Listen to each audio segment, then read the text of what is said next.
Muchas gracias, Abraham. Bienvenidos a todos los que están aquí de manera sincrónica, pero también a todos los que van a ver este módulo desde cualquier espacio y en distintos momentos a partir de ahora. Y bueno, pues darles la bienvenida a este panel. Yo me siento muy honrado de tener la posibilidad de cerrar y cuando platicábamos y planeamos estas sesiones, una de las primeras cosas que tal vez ustedes se podrían preguntar es, bueno, ¿qué hace alguien de emprendimiento social en un foro de VC, ¿no? Y esa es justo una de las cosas a las que queremos acudir, el decir, al final del día, parte de esta edición de VC Academy era no solo hablar de cómo el emprendimiento social se fondea, pero sobre todo hablar de por qué el fondeo necesita hablar de impacto y por qué necesita considerar el impacto. Y creímos que pues el mejor foro era la clausura, donde empezamos a sacar conclusiones, donde empezamos a pensar en qué es lo que viene, para poder sacudir un poquito los temas que se vieron y decir, ok, todo esto que vimos es importante, pero al final del día tenemos una situación, pues diría, planetaria, urgente. Tenemos una situación social urgente y hay muchas cosas de las que tenemos que hablar porque el fondeo de emprendimiento es un medio y no el fin en sí mismo. Y en eso es en lo que queremos concentrar parte de la charla de hoy, que es cómo desde la manera en la que buscamos capital y de la manera en la que decidimos hacia dónde va el capital, podemos también generar el impacto que necesita el planeta y la sociedad para movernos hacia una mejor sociedad hacia el futuro. Entonces, tengo el gusto de compartir este espacio o de guiar este espacio con tres personalidades del ecosistema de inversión de impacto, a los cuales les agradezco. Y más allá de presentarlos, yo voy a empezar con una ronda muy rápida solo para, digamos, no los estoy cortando el tiempo, pero una ronda donde cada uno y cada una se pueda presentar personalmente y de ahí arrancamos con las preguntas. Así que, si les parece, empezamos contigo, Ceci. Si por favor nos ayudas presentándote. Con mucho gusto. Mi nombre es Cecilia Turriago. Soy socio fundador de Enercar. Es una consultoría en financiamiento al sector energético, en energías renovables y cuestiones climáticas a gran escala. Soy consejera de Social Ventures Exchange México, mejor conocida como XVX México, que es referente en emprendedurismo social y en impacto en México y en Latinoamérica. También soy inversionista ángel, llevo 15 años involucrada en el ecosistema de impacto. Soy mentora en Endeavor, fui mentora de New Ventures 7 años y soy mentora de MaceX, que es una aceleradora de impacto social en Portugal. Muchísimas gracias, Ceci. Bienvenida y gracias por acompañarnos. Alejandra, si te parece, continuamos contigo. Claro, gracias. Muchas gracias por la invitación y mucho gusto a todos. Soy Alejandra Revueltas. Yo soy directora del portafolio de un fondo de inversión de impacto que nació siendo 100% un fondo de impacto que se llama Adobe Capital. Y este fondo de inversión de impacto es parte de un grupo más grande que se llama New Ventures Group, que justo Cecilia lo acaba de mencionar, que este es un grupo que nació realmente para promocionar y expandir el tema tanto de inversión de impacto como de emprendimiento social en México y Latinoamérica desde todas sus aristas. Empezó siendo una aceleradora de empresas ambientales y empresas sociales y después que realmente vieron que tenían mucho pipeline de empresas sociales y ambientales, pues se dieron cuenta que necesitaban también la parte de financiamiento, entonces crean el fondo Adobe Capital y también tenemos otra área que es de comunicación y expansión del sector, que son los que organizan el FLI, mejor conocido, o el Foro Latinoamericano de Inversión de Impacto, que es justo mejor conocido como el FLI, que es pues un foro que se hace anualmente en Mérida para realmente poner en un mismo lugar a los actores, tanto inversionistas, emprendedores, capacity builders, a todos los que realmente puedan crear conexiones para crecer cada vez el sector de emprendimiento social y de inversión de impacto. Entonces, mucho gusto. Muchas gracias, Ale. Y Camilo, vamos contigo.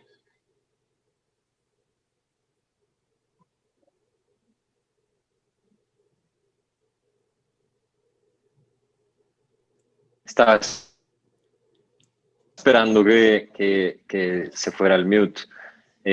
Sí, bueno, yo hago parte, digamos, de los fundadores de la banca de inversión sostenible, que es una banca, es la primera banca boutique en Latinoamérica especializada en negocios verdes y que está enfocada en tejer relaciones en la Alianza del Pacífico. Entonces, funcionamos en México, Colombia, Perú y Chile. Yo ahora estoy basado en Washington porque estoy trabajando también asesorando al Banco Interamericano de Desarrollo en la creación de su línea, su vertical de biodiversidad.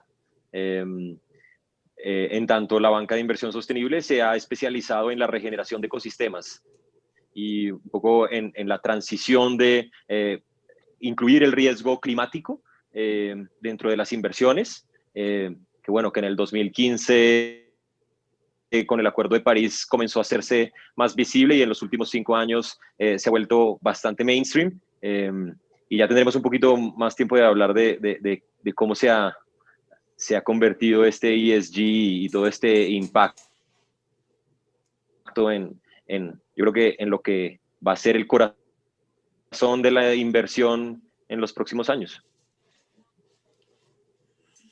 Buenísimo, muchas gracias Camilo, muchas gracias a los tres y bueno, como ven, son expertos en el tema y lo mejor, lo que más me gusta es expertos desde los dos lados, ¿no? Desde la perspectiva de dónde ponen el capital y desde la perspectiva como tal de fondo, de inversión y también desde la perspectiva del trabajo, el manejo con emprendedores. Y yo quisiera empezar, porque ya hay que entrar en el tema y quisiera decirles...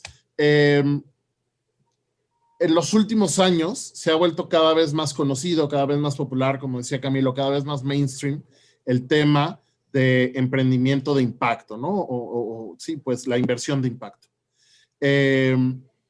Cuando hablamos de inversión de impacto, de repente la gente dice, ah, sí, son los locos de allá de la esquina que están fondeando esos proyectos que ayudan a las comunidades y de repente la gente tiene muchas como preconcepciones y a lo mejor misconceptions, malconcepciones del tema, pero quisiera empezar por decirles, más allá de la inversión de impacto, ¿por qué tenemos que hablar de impacto en la inversión? Que parece juego de palabras, pero en la esencia es decir, ok, no solo es hablar de, los que invierten en impacto, sino decir, ¿por qué cuando hablamos de inversión tenemos que empezar a hablar del impacto que genera el dinero que invertimos? ¿Cuál es la perspectiva de ustedes desde este punto? Si quieres, yo te doy ahorita una visión una visión de 180 en dónde estamos hoy por hoy en el ecosistema de impacto a nivel global. Dependiendo de las cifras que consultes, el GIN en su último reporte ha tasado o ve el universo de inversión de impacto es un mercado de 750 billones de dólares. IFC tiene una cifra de 1.3 trillones de dólares. Y cuando llegamos a Latinoamérica, la cosa se convierte en 600 millones de dólares. Esto lo acaba de publicar ANDE en su reporte. Esto no quiere decir que esto fue un reporte que salió, el último año es el 2019. Para el 2020, yo supongo que la cifra en Latinoamérica es más alta, pero lo que sí es el porcentaje de esta inversión en Latinoamérica es marginal. Entonces, pero lo que estamos viendo en esos potenciales 750 billones o 1.3 trillones es a los grandes jugadores de la industria y de la industria tradicional, sobre todo a los fondos de capital privado y a los fondos de pensión, a los inversionistas institucionales, empezando a entrar con grandes capitales a este juego. El primer fondo fue realmente de una magnitud, ese ya tiene unos 3, sino 4 años, fue TPG, Texas Pacific Group, con $3.4 billones, The Rise Fund. Y a últimas fechas, Goldman, Citi y una serie de jugadores tradicionales que están ya con fondos de diversos calibres, KKR.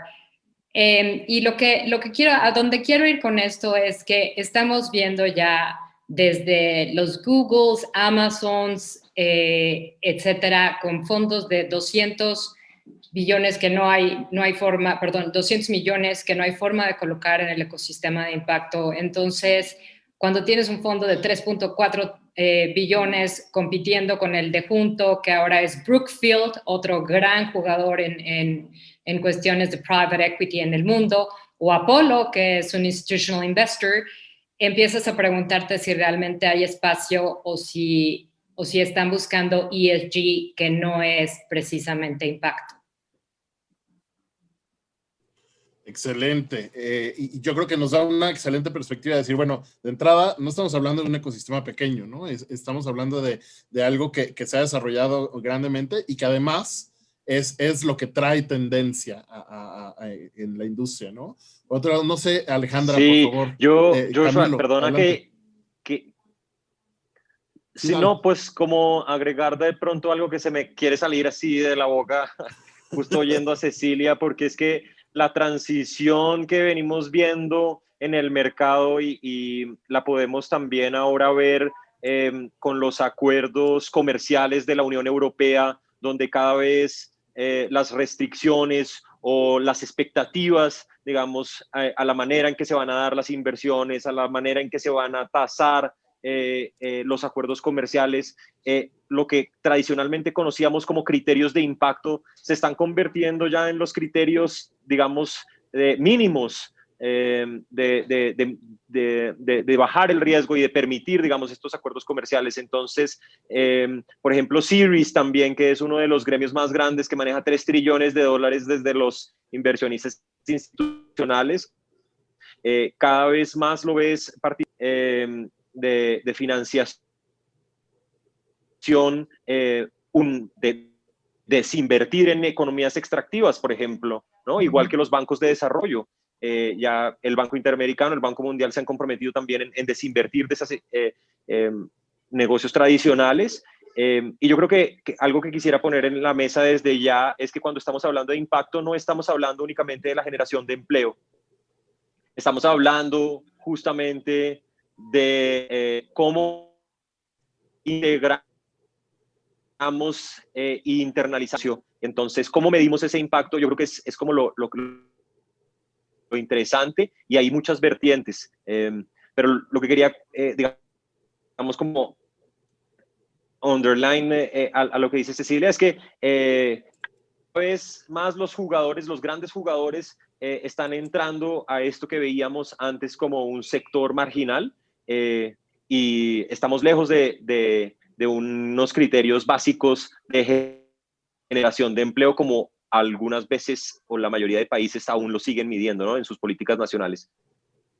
Sí, totalmente de acuerdo. Y a mí me gustaría aclarar, más bien agregar, que justo lo que comparten Cecilia y Camilo es el claro ejemplo del interés de los inversionistas de sumarse a este sector de impacto.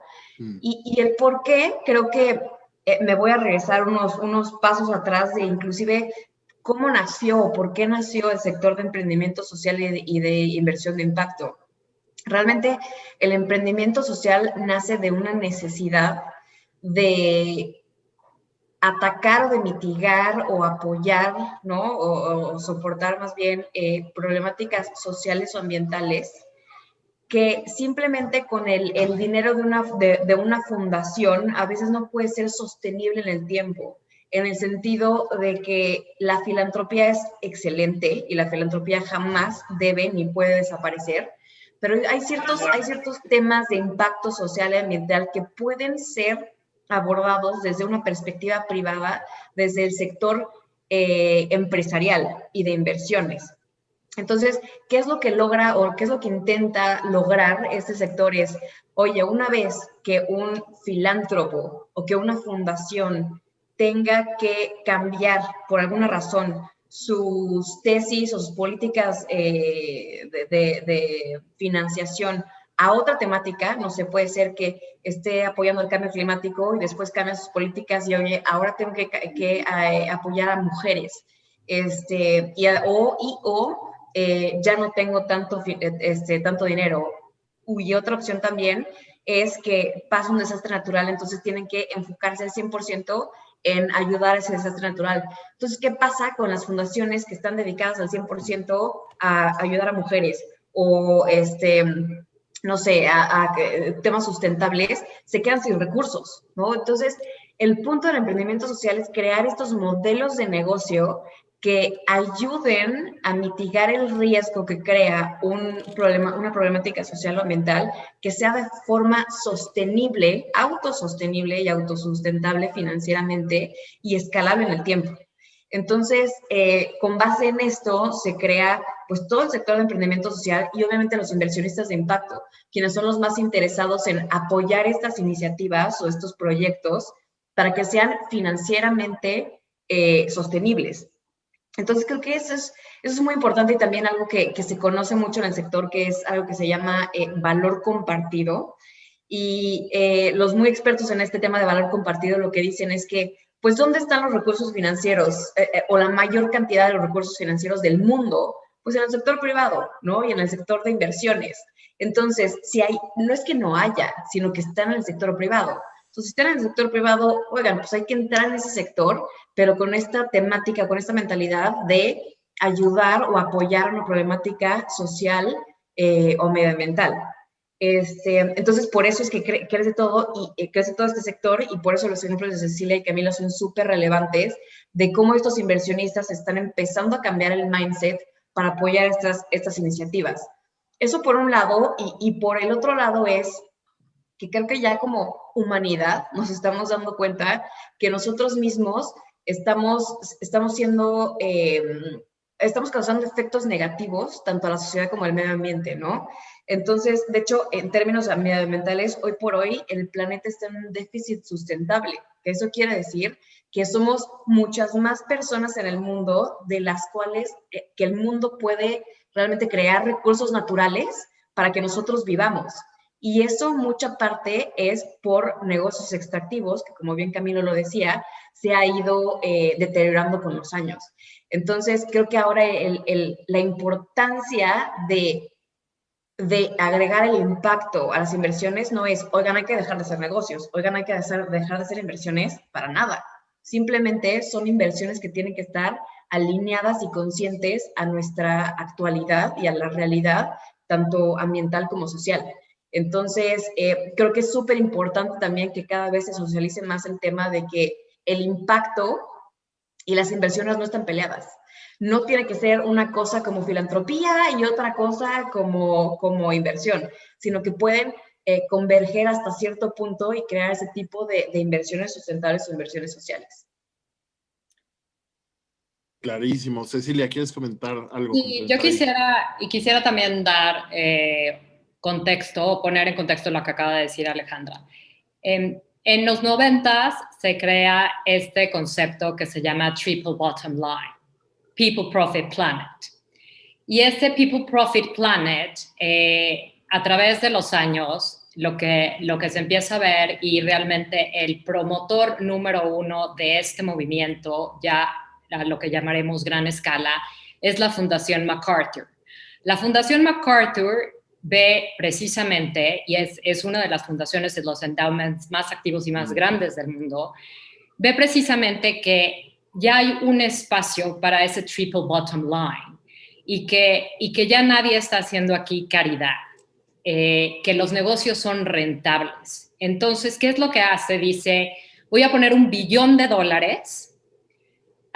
para realmente darle un empuje a la inversión de impacto como lo que es un negocio triple bottom line, midiendo el impacto en la sociedad, en el medio ambiente, pero sobre todo en lo que se llama the bottom line, en rendimiento financiero. Entonces, de ahí es cuando alguien como TPG, y lo mencioné porque TPG de todos estos fondos es el menos dedicado a charity. Entonces, ahí es importante ver que de dónde sale este empuje y de dónde sale el tema de triple bottom line y de cuándo se dan cuenta que the triple bottom line en realidad es un negocio y es un muy buen negocio. Y esto lo ves si Ronald Cohen empieza con todo esto y mucho se ve en public housing. Entonces, es muy interesante ver cómo va cambiando esto a través de los años y cómo cambia el discurso. Y lo que quiero, porque esto es lo que nos va a llevar a las siguientes preguntas, es hacer hincapié en que la inversión de impacto difiere de ESG en dos cosas. En la primera es que es intencional, se busca de forma intencional. Lo que tenemos ahora en ESG es lo que se llamaría el mínimo indispensable. El mínimo indispensable. Y cuando tú ves que alguien como Amazon o alguien como Apple, con semejantes políticas hacia sus empleados, es an ESG company, te empiezas a preguntar qué hay detrás de la E, qué hay detrás de la S y qué hay detrás de la G. Es muy diferente cuando estás midiendo impacto. Entonces, hay unas métricas, como decía Camilo, él tal vez les pueda elaborar más, pero hay 5 dimensiones del impacto que quiero mencionar rápidamente. La primera es el qué, la segunda es el quién, la tercera es el cuánto, la cuarta es la contribución y la quinta el riesgo. Y todas estas lo que tienen en mente es quiénes son los actores afectados y quisiéramos pensar que es de una manera positiva por este tipo de emprendimiento y de inversión. Y en el riesgo es precisamente, bueno, ¿qué pasa si lo que nosotros buscábamos en realidad no salió, o salió mal, o no alcanzamos? Entonces, por eso las cinco dimensiones del impacto. Fabuloso. Yo creo que esto nos da mucha, pues ahora sí que mucha tela de dónde cortar. Y yo quisiera como preguntarles, estamos en una actualidad, en un mundo y en un entorno con muchos mensajes contradictorios también, incluso en este sentido principalmente, ¿no? En este tema.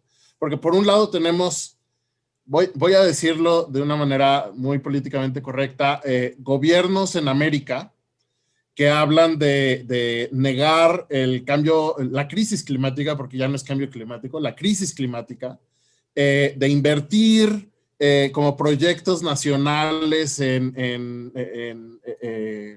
refinerías y en extracción de petróleo, de promover como toda esta economía extractiva, de derrocar la selva, y creo que a donde vayas aplica esto, ¿no? En América. Pero tenemos por un lado estos mensajes, por otro lado tenemos mensajes como BlackRock diciendo no vamos a invertir más en X tipo de industrias o vamos a ir movernos hacia el impacto y la sostenibilidad. El fondo que maneja el endowment de Yale diciendo nos vamos a salir por completo de todo lo que tiene que ver con economía extractiva y distintas señales que de repente pueden llevar ya a la persona más de a pie, que es tal vez un inversionista ángel, a un emprendedor, a decir, oye, cómo interpretar estos mensajes y cómo aplicar estos principios de, ok, ¿yo qué puedo hacer en la realidad? Y ante el entorno que estamos viviendo, de distintos tipos de mensajes, cómo interpretar esto y cómo llevarlo a la realidad de decir, ok, ¿qué me toca hacer a mí? ¿Qué puedo hacer yo? ¿Cómo buscar capital? Y bueno, pues son muchas preguntas, pero quien quiera brincar primero a este tema, me gustaría entrar un poco más sobre esto. Sí, si me permite, yo quisiera empezar ahí. La verdad es que a mí me parece espectacular todos esos mensajes que acabas de mencionar, tomando en cuenta que como bien, y obviamente si son ciertos, ¿no? Porque también corremos muchísimo el peligro de lo que se llama greenwashing o social washing. Entonces hay que tener muchísimo cuidado con eso. Sí. Que hay dos lados de la moneda. Yo desde una perspectiva pura de inversión de impacto, que como lo decía Cecilia, hay dos partes, ¿no? Está la parte de ESG, que es Environmental, Social y Governance, que es lo mínimo indispensable, o lo ya más enfocado y detallado, que es la inversión de impacto. Entonces, hablamos de esa perspectiva de inversión de impacto pura. Nos encanta que se esté socializando cada vez más el tema de Impact Investing. Ahora, mientras más se socializa, hay una tarea muy importante que tenemos que hacer desde nuestro lado los actores de inversión de impacto en aclarar perfectamente, como lo hacían tanto Camila como Cecilia, que inversión responsable e inversión de impacto no es lo mismo. Sin embargo, las dos están perfectas. Y como yo lo veo, siempre me gusta pensar que si, por ejemplo, un endowment, ¿no? Una fundación que tiene un endowment entero, hay muchísimas fundaciones, inclusive community foundations en Estados Unidos, que lo que están tratando es tener un portafolio general de su endowment que esté invertido tanto en inversiones responsables como en inversión de impacto. Y tienen toda una política y esperan que todo sea invertido de esta forma, porque se sorprenderán, pero hay fundaciones en Estados Unidos que chiquitas, ¿no? Hay community foundations que apoyan a cáncer y están invertidos en tabaco. Y esto, bueno, obviamente pasó hace muchos años, pero pasaba. Entonces era algo increíble, ¿no? Entonces, bueno, desde ese ejemplo y cómo estos endowments grandes que mencionabas, Joshua, que han estado empezando a pensar en, oye, inversión responsable. Voy a hacer un positive screening, un screening positivo de mis inversiones. Quiere decir, activamente voy a buscar empresas listadas en la bolsa. Puede ser que tengan buenas políticas ambientales, sociales y de gobernanza. Y luego, primero es el negative screening, ¿no? Que es, no voy a invertir en tabaco, en armas, en alcohol. Luego, bueno, un poquito más, voy a hacerlo positivo, algo que tengan buenas políticas o que sobresalgan o que tengan un ranking de ESG más bueno, pues voy a invertir en eso. Y yo veo eso como los pininos, ¿no? Como los primeros pasos para adentrarte a la inversión de impacto, lo cual, por eso decía desde mi perspectiva, me parece excelente. Porque nosotros desde la inversión de impacto, que nos vemos como la parte más abajo de todo este embudo, es, a final de cuentas, esperamos que mientras más se vayan empapando de la inversión responsable, pues esperamos que hasta abajo después caigan a la inversión de impacto. El ya decir, bueno, voy a invertir en un fondo de capital privado que solo invierta en startups o en empresas un poco más de desarrollo temprano, que le están cambiando la vida a personas de la base de la pirámide. Personas que están teniendo acceso a servicios y a productos de salud, de vivienda, que de otra forma no podrían accesar a ellos. Entonces, están cambiando la vida de X número de personas o están contribuyendo a un cambio sustentable a mediano y largo plazo. Entonces, yo desde mi perspectiva me encanta que todo esto esté evolucionando mucho más y que eventualmente se vuelva tanto la inversión responsable como impact investing como algo común. Claro, totalmente de acuerdo. Y creo que Camilo quería decir algo, pero no sé si por aquí anda. Aquí estoy, sí, solo que Dale. como se saltó un poco la conexión. Sí. Es que también quería como conectar con la pregunta que hacía ayer en el chat, digamos, de cómo llega al final eso a los emprendimientos. Digamos, creo que ese es como el elemento práctico del ejercicio, ¿no? Pero antes de eso, digamos, como entender que es un círculo virtuoso en la medida en que más que política, es un ejercicio ético en donde la ciudadanía comienza a consumir responsable y a demandar un poco más, tanto de lo que consume como en lo que invierte. Y comienza para los gestores de capital y a los managers de los fondos, comienzan a entender que también para bajar capital de los inversionistas institucionales, pues tienen que crear vehículos que conectan con esas expectativas. Y ahí, digamos, creo que nosotros, digamos, como los gestores de capital o los managers de estos fondos, comenzamos también a innovar en los instrumentos y en el tipo de vehículos que desarrollamos. Y de nuevo, entonces, para los emprendedores, es también un dominó, en la medida en que comenzamos entonces a buscar emprendimientos y negocios que también conectan con estas expectativas de mercado. Entonces, yo hoy en día busco un negocio que resuelva tal vez una problemática de alimentación, pero hay unos innegociables dentro del modelo de negocio, ¿no? Por ejemplo, que regenere el capital natural, no destruye, digamos, el ecosistema donde se está produciendo tal vez el cultivo, o no sea una especie invasiva. Y con esto lo que quiero decir es que este círculo virtuoso, y para ir, digamos, como a responder la pregunta de ayer, y conectando un poco con lo que veníamos hablando con Cecilia y Alejandra, es que las buenas prácticas de medición de criterios ya están definidas. Existe desde el GSG, desde el Impact Management Project, desde los SDGs. Existe una gran literatura que se viene, digamos, incluso desde el 2010, cuando el profesor Yunus comenzó a desarrollar el concepto de los negocios sociales, a donde estamos hoy en día, por ejemplo, en Edimburgo, en la capital del Global Ethical Finance Initiative. Hay un gran avance en cómo medimos, qué exigimos, tanto para los inversionistas institucionales como para los gestores de capital, como para los emprendedores. Entonces, digamos, quería como llevar un poco la conversación, es ¿qué estamos hoy esperando?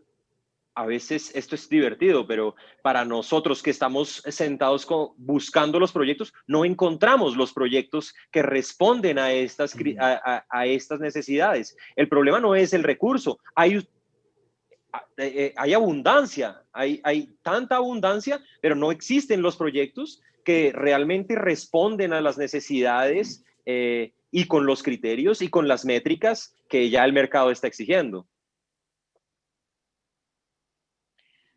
Joshua, yo quisiera, Adelante. sí, Adelante, yo quisiera agregar algo aquí. Y lo que me gustaría recordarle a todos los emprendedores es que lo que dice Camilo es muy cierto, hay cualquier cantidad de capital flotando. Es impresionante, tanto lo que se llama concessionary capital, que lo que busca es impacto primero y después buscará un cierto retorno, tal vez en lo que se llama en dígitos bajos o en un solo dígito. Y hay los fondos o los inversionistas que están buscando las 3P, People, Profit, Planet. Y le quiero recordar a todos los emprendedores que lo que necesitas realmente tener es un modelo viable de mercado. Es responder a una necesidad del mercado y tener realmente un buen equipo. Hay una serie de cosas, como dice, o sea, lo que sobra es capital. Lo que no hay es buenos proyectos, porque llámese emprendimiento, le llamamos tradicional, o emprendimiento social y ambiental. Lo que tenemos que ver, y que siempre lo digo, son respuestas ante necesidades del mercado que realmente se puedan llevar a la práctica y que puedan crecer. Y no estoy hablando del siguiente Uber, estoy hablando de empresas 2X, tal vez empresas 3X, o ¿por qué no? Nos encantaría ver una empresa que realmente tenga un impacto en 1 billón de vidas, no en $1 billón. Pero hoy por hoy lo que hay que hacer hincapié es, independientemente de si eres un emprendedor tradicional o si eres un emprendedor social o ambiental, necesitas tener un modelo de negocio que responda a una necesidad y que te permita crecer de una manera ordenada. Fantástico. Y quisiera, antes de brincar a la siguiente pregunta, como retomar todo esto, de lo que comentaron los tres, como para decir, hoy en día estamos en un entorno que tiene estándares ya muy claros de los mínimos, ¿no? Y yo creo que para cualquier emprendedor y para cualquier persona que busca ser inversionista, ya no hay excusa para decir, ay, es que no sabía que esta industria era nociva con el planeta, por ejemplo, o no sabía que hay estándares muy claros de qué es lo mínimo que esperamos de la inversión y queremos construir un futuro en el que esos mínimos literalmente son el piso y abajo de eso no vemos ni proyectos ni inversionistas financiando ese tipo de industrias o ese tipo de caminos, ¿no? De ahí, para construir hacia arriba hay muchísimo espacio. Pero algo que surge aquí muy interesante y que quisiera retomar con ustedes es que a raíz de lo que dice Ceci, a raíz de lo que dice Camilo, el financiamiento de proyectos de inversión como una oportunidad de decir, ok, hay mucho capital que tal vez no está siendo usado y hay muchas estrategias que no solo son fondos de inversión tradicional, de las que un emprendedor y también un inversionista se puede beneficiar asegurando que su inversión va a tener ciertos principios. Y ahí tal vez quisiera brincar con ustedes para decir, desde lo que ustedes hacen, ¿qué ejemplos nos pueden compartir, ya sea desde nuevos esquemas de financiamiento que permiten esta flexibilidad para que se dé este triple bottom line, para que se dé la regeneración, para que se dé las distintas iniciativas, o nuevos esquemas, o digamos, lo que ustedes están viendo desde el otro lado, el tipo de proyectos que financian, o lo que ustedes buscan en esos proyectos que dicen, mira, es que cuando vemos este tipo de proyectos, dinero va a haber de sobra, porque hoy en día hay otro ecosistema que se está activando, pero generemos esta creatividad y esta innovación para decir, oye, lo que ya tengo como emprendimiento tradicional, ¿cómo lo muevo hacia el otro lado para, uno, generar impacto y que ese impacto me permita acceder a otro tipo de capital? Entonces, no sé, por ahí tal vez, Alejandra, no sé si te gustaría empezar. Yo sé que Adobe está haciendo muchas cosas muy creativas para apoyar emprendedores en el ecosistema y tal vez podemos empezar contigo.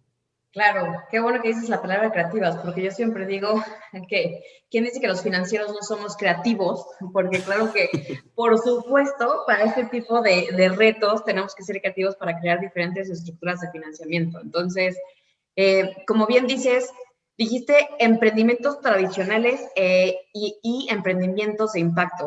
Y lo mismo lo paso para la inversión. Hay inversión tradicional y tiene que forzosamente también inversión innovadora para que haga fit con estas empresas sociales, ¿no? Digo, por supuesto que puede haber inversión de impacto que sea straight equity o deuda, ¿no? Pero claramente también tenemos que adaptarlos hasta cierto punto. Entonces, con base en eso, en Adobe Capital, nosotros tenemos dos fondos. El primer fondo invertimos 50% en equity, pero el otro 50% en un instrumento que es cuasi capital, ¿no? La verdad es que le hemos puesto varios nombres a lo largo de los años. Al final, ahorita le llamamos Revenue-Based Financing, que creemos que es lo más fácil de cómo podemos definir nuestro vehículo de inversión. Básicamente es una deuda que no es tradicional, y como lo dice su nombre, se repaga la deuda con base en el desempeño de la empresa, es decir, en las ventas mensuales de la empresa. Entonces, cuando nosotros hacemos una estructura de una inversión, normalmente queremos que nos paguen 2.3 veces en nuestro capital invertido a lo largo de aproximadamente 6 años. Entonces, lo que hacemos es, basado en proyecciones puntuales de la empresa, creamos un calendario de repagos, que no es una tasa de interés fija, sino que es un porcentaje de repago ligada a las ventas mensuales del emprendedor. Entonces, lo que decimos es, les vamos a dar 6 meses de periodo de gracia para que no me paguen nada, para que puedan meter ese dinero que les dimos a trabajar, ¿no? Y que eventualmente en 6 o 12 meses, pues ya podamos ver el fruto de ese crecimiento de la empresa por la inyección de capital. Y nos empiecen a pagar entonces con base a este calendario de repagos. Entonces, la verdad es que esto les da muchísima flexibilidad a los emprendedores. ¿Por qué? Porque en las etapas en las que nosotros invertimos todavía puede haber mucha fluctuación en sus ventas. A lo mejor no tienen un crecimiento constante. Habrá veces que tienen mucha temporalidad dentro de un mismo año, e inclusive por los modelos de negocio que tienden a ser de impacto puro, vemos muchísimo más esta temporalidad. Una escuela, ¿no? A lo mejor programas de vivienda. Normalmente, por cómo funciona el sector de vivienda, hay ciertos meses en el año donde tienen muchos más ventas o muchísimo más cobranza. Se me fue la palabra, perdón, pero más cobranza. Entonces, esto les da mucha flexibilidad para que no estén forzosamente pagando una tasa de interés mensual fija que, sin importar el desempeño de la empresa, les puede comer muchísimo sus niveles de liquidez. Entonces, pues nosotros compartimos el riesgo con el emprendedor en la medida que decimos, a ver, pues tú solamente págame conforme te esté yendo. Entonces, si me va mal, si le va mal al emprendedor, a mí me van a pagar poquito. Si le va muy bien, pues yo como inversionista voy a participar de ese upside. Entonces, básicamente eso es lo que hemos hecho durante pues ya 10 años casi. Entonces, les decía que en el primer fondo invertimos nada más el 50% de nuestro portafolio con este vehículo, pero ya para el segundo fondo que acabamos de levantar en 2017, la idea es que podamos invertir todo el dinero, que es un fondo de $30.3 millones, a través específicamente de este vehículo de RBF, ¿no? Que es Revenue Based Financing. Fantástico. Y sin duda creo que ha sido un esquema muy creativo que también habilita a que más emprendedores o más perfiles de emprendedores se acerquen a este tipo de iniciativas, ¿no? Que creo que es algo súper importante. Cecilia, tú tienes mucha experiencia como mentora desde distintas perspectivas y quisiera preguntarte desde tu lado y desde tu experiencia, ¿qué se busca en los proyectos? ¿Qué es lo que está ahí? Y cuáles son esas cosas que dices, mira, es que cuando llegan proyectos de este tipo, cuando vemos esto, se habilitan las posibilidades. Sí. Hay algo a mí que siempre le llamo, es el primer ejercicio, y es necesitas un equipo diverso. Necesitas un equipo y realmente necesitas un equipo. Este es el tema del solo founder para cualquier inversionista es un tema peligroso, es un tema riesgoso por una serie de razones, pero necesitas un equipo diverso en donde no solamente estoy hablando de género, sino en cuestión de capacidades. Y en un principio, pues todos todos somos todólogos, pero eventualmente todos sabemos cuál es nuestra pasión y realmente qué es lo que le vamos a aportar a la empresa y dónde está nuestro lugar en una empresa. Eso por una parte. Y la segunda es algo que yo le llamo la casa en orden. Y la casa en orden para mí, y para mí cualquier inversionista, es precisamente y siempre les digo, aunque tengas una casa muy chiquita, hay ciertas cosas que cuando tú vas a hacer una debida diligencia son la diferencia entre invertir y no invertir. Y eso es, estás constituido, tus actas de asamblea están en orden. A ver, ¿de veras sabes si te invirtió tu tío, tu primo y qué tipo de acciones le diste? ¿Las reflejaste? Todo esto, también quiero ver, a ver, ¿cómo estás con el SAT o con quien sea tu autoridad fiscal? Tienes estados financieros, sabes en dónde estás parado en términos de tu flujo de caja, cuánto traes en pérdidas, cuánto traes en ganancias. Que tienes bien visto, a ver, lo que yo necesito para crecer son ciertas posiciones clave, o sea, ya sé a quién voy a contratar y además estoy viendo realmente que lo voy a hacer con una variedad en género, ¿no? ¿De dónde voy a sacar esto? ¿Quién es mi cliente? O sea, y sobre todo esto, ¿cómo estoy atendiendo a mi cliente? Porque a la larga lo que queremos ver es ventas. Entonces, si yo fuera, y sobre todo el tema para mí crucial en un emprendedor de impacto es que contra viento y marea, su intencionalidad no cambia, su misión no cambia y la visión va cambiando dependiendo de dónde esté la empresa, en qué etapa está, de startup, scale-up o algo en papel. Pero la realidad es que la intencionalidad y la pasión y la misión no cambian. Y eso es lo que no se desvirtúa. Y lo veo con cualquier emprendedor de impacto. Es algo único, muy distinto a emprendedores tradicionales que pueden ir modificando esto. El emprendedor de impacto lo que no quiere es que se desvirtúe su misión. Y lo va a hacer contra viento y marea. Entonces, ¿cuál es tu tesis de impacto? Es lo primero que hay que definir. Y todo lo demás es como si fuera un emprendimiento tradicional o es como si yo estuviera haciéndole un préstamo o una inversión a una empresa de una mayor envergadura. Voy a hacer toda esta debida diligencia y todas las palomitas que todos los taches, es muy sencillo. O te invierto menos porque te estoy invirtiendo a descuento o no te invierto. El día que yo no tengo que poner taches es maravilloso. Y lo que le puedo recomendar a cualquier emprendedor es empezar a poner la casa en orden desde que es una casa muy chiquita. ¿Por qué? Porque así cuando crezca, cuando tú llegas con un inversionista y de veras sean palomitas, es, bueno, ¿cómo te invierto? Pero no yo, o sea, la fila que tienes aquí atrás, porque yo le voy a hablar a Camilo y por supuesto que le voy a hablar a Paola y le voy a hablar a todo aquel que diga, ¿sabes qué? Encontré una joya, vamos a hacer unas coinversiones. Claro, fantástico. Y muchas gracias. Camilo, a mí me gustaría ir contigo, ya un poco acercándonos al cierre y recordándoles a todos los que están en la sesión que pueden mandarnos preguntas, tomaremos algunas antes de cerrar. Pero Camilo, tú tienes años hablando de un tema y metiéndole dinero, ahora sí que poniendo el dinero por delante, en proyectos que antes parecían ilógicos, que eran proyectos de regeneración, ¿no? De repente, a veces pensábamos, o el concepto de sostenibilidad era como, pues es que con mi proyecto me acabo el planeta, pero bien poquito, ¿no? Y era como, ay, bravo. Y tú tienes años hablando de, no, a ver, estamos en un punto de no retorno. Y si no empezamos a pensar en regeneración, el planeta, pues con poquito y poquito nos lo vamos a acabar. Entonces, por favor, platícanos un poco de los proyectos en los que han invertido, lo que tú estás apoyando también desde y junto con Banco Mundial y cómo es que podemos sembrar en los que están aquí y en los que van a ver esta sesión, esta perspectiva de regeneración medioambiental, de inversión, del valor ecológico y el valor de los ecosistemas.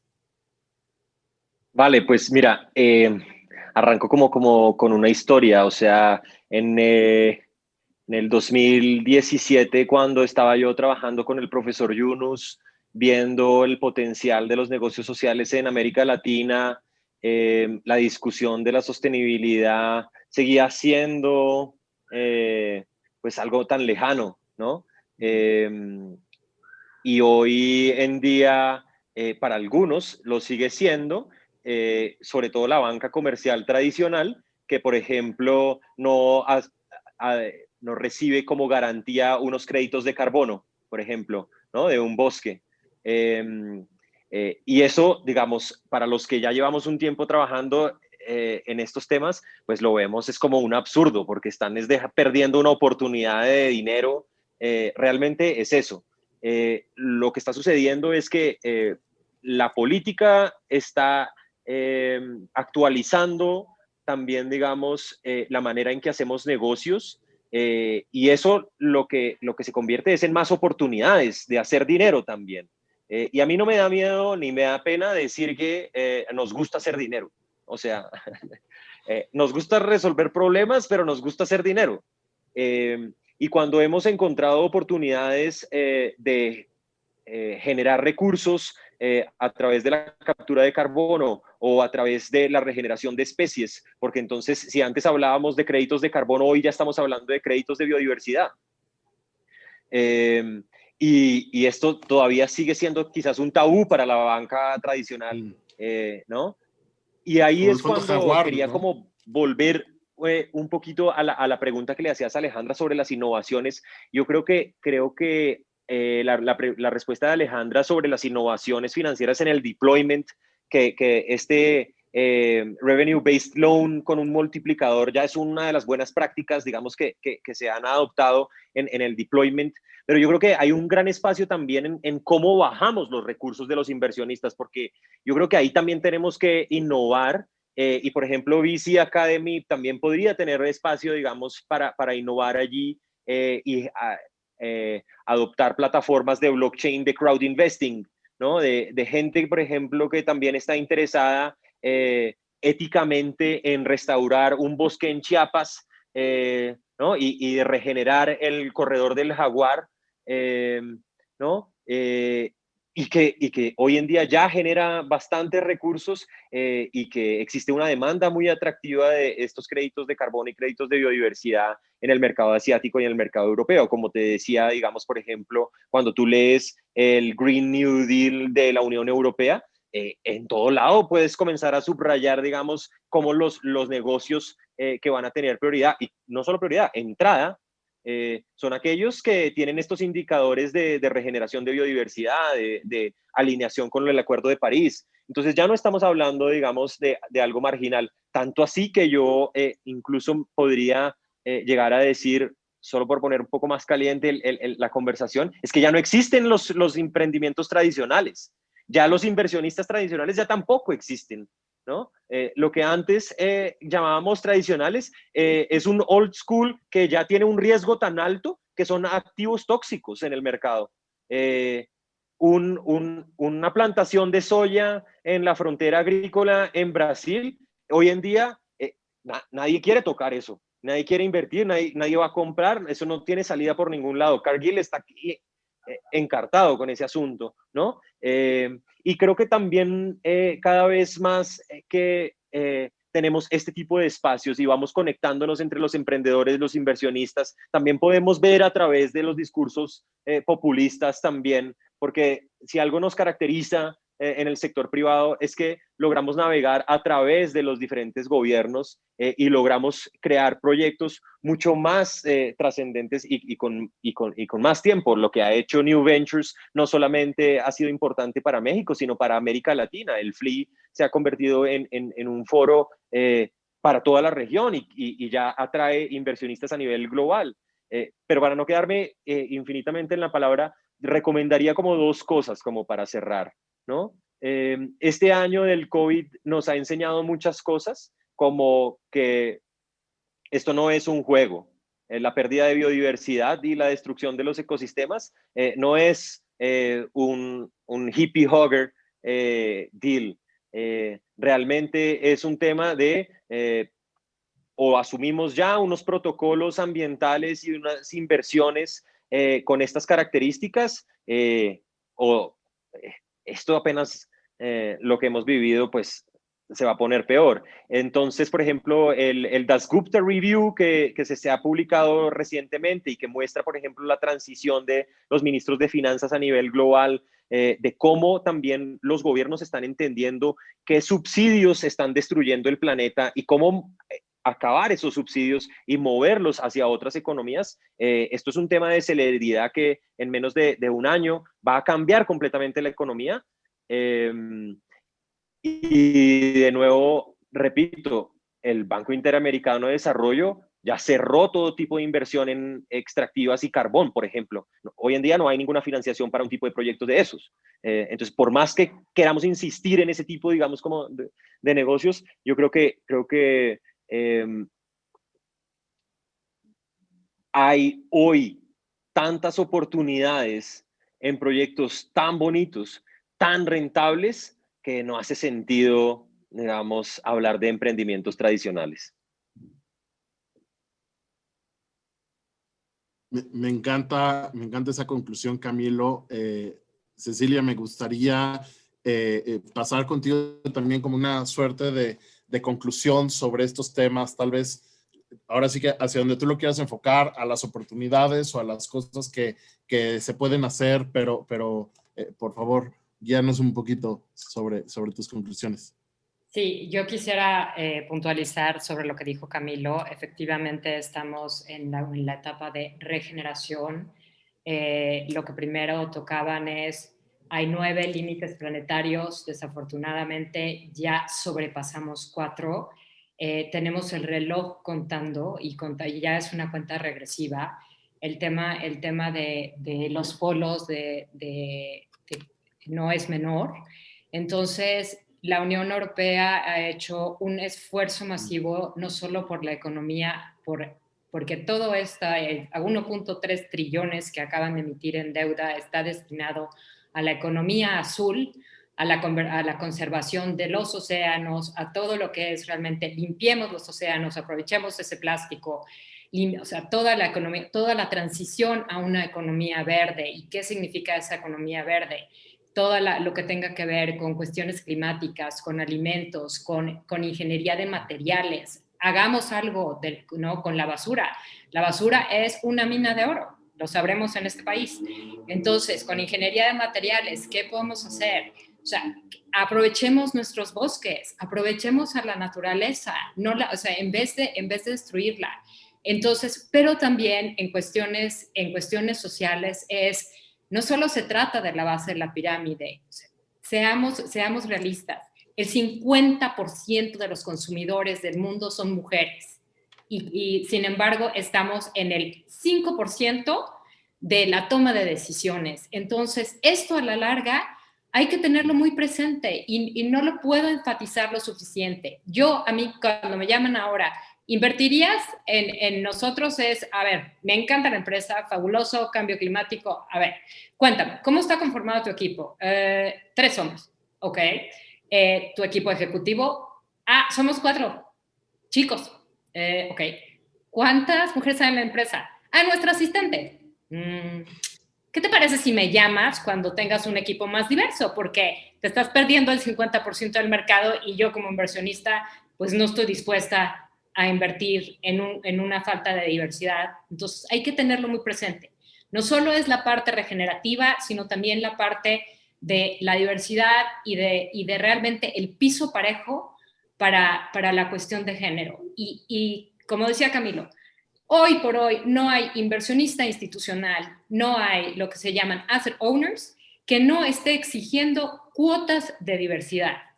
Entonces, si quieres que te inviertan y tú como manager, como fund manager, inviertes, ya no te va a quedar más.